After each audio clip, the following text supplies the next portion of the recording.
পরিষ্কার করতে হবে। আল্লাহ নবী বললেন, ও আবু বকর যাও, ওমর যাও, গিয়ে একটা বালতিতে করে পানি আনো, কারণ এই নাপাকি দূর করতে হবে, এই নাপাকি দূর করতে হবে। তখন আল্লাহ নবী সরকারে দো আলম নবী নিজে পরিষ্কার করার জন্য তৈরি হয়ে গেছেন। আওয়াজ দিয়ে বলেন আল্লাহু আকবার।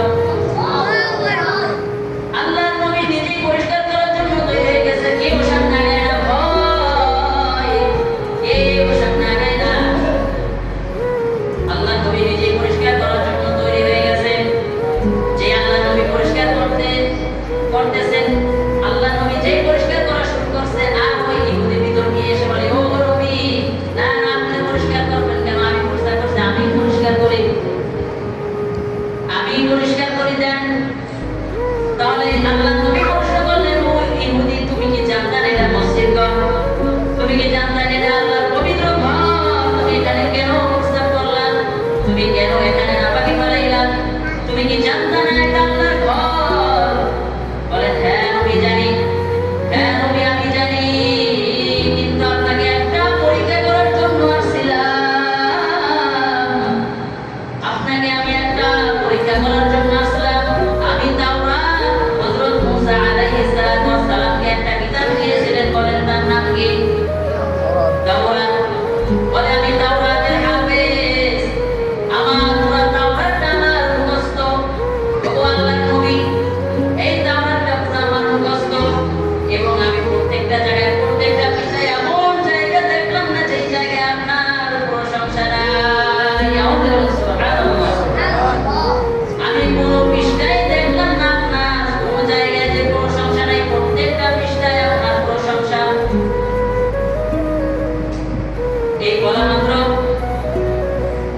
আল্লাহ নবী এবং ওই ইহুদি বলতেছে, এটাই আমি পরীক্ষা করার জন্য আসলাম। প্রত্যেকটা জায়গায় আমি দেখতেছি আপনি ধৈর্যশীল। আল্লাহ নবী, আপনি ধৈর্যশীল। আমি এটা পরীক্ষা করার জন্য আসলাম, দেন আমি এখন পরিষ্কার করি। আমি আল্লাহ কসম করে বলি, আল্লাহ কসম করে আমি বলি, আপনি মুহাম্মদ আল্লাহর নবী, যে আমার আর কোনো সন্দেহ নাই।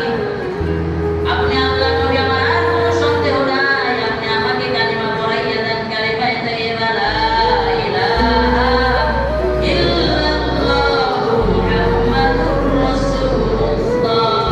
ও মুসলমান ভাইরা, এরকমের যদি হাজারো কাহিনী বলি, সময় শেষ হয়ে যাবে। যদি লেখা, যদি কলম শেষ হয়ে যাবে, কিতাব শেষ হয়ে যাবে, কিন্তু আমার নবীর ইতিহাস, আমার নবীর মুজিজা শেষ হবে না। এই জন্য আলেম ওলামায়েরা, আমাদের মুরব্বিরা, ফকিহগণ যারা আছেন, তারা সুন্দর করে বর্ণনা করার জন্য যে যত চেষ্টা করেছেন, কিন্তু কেউ শেষ পর্যন্ত পৌঁছাইতে পারে নাই, শেষ পর্যন্ত পৌঁছাইতে পারবেও না। এই জন্য যেই নবীকে দেখলে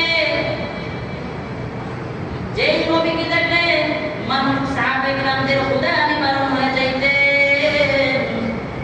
যেই নবীকে দেখা মাত্র ক্ষুধা নিবারণ হয়ে যাইতে। আমার নবী সরকারে দো আলম নবী আমার, যার শরীরের ঘামগুলো আতর হিসেবে, মিশকের আতর হিসেবে ব্যবহার করতেন, এমন একজন নবী পাইলাম। এমন একজন নবী আমি পেয়েছি, একবারও চিন্তা করছিনি। দুনিয়ার কত আদর্শ আমাদের জীবনের ভিতরে ঢুকাইছি, কিন্তু একবার আমার নবীর আদর্শগুলো আজকে আমি আপনাদেরকে দাওয়াত দিলাম। আমার নবীর আদর্শগুলো একবার হলো আপনার জিন্দেগিতে ঢুকাইয়া দেখেন যে আপনি ফলাফল পান কিনা। কারণ ইয়া আইয়ুহাল্লাযীনা আমানু তাকু ইলাইহির ওয়াসিলা, আল্লাহ ওয়াসিলা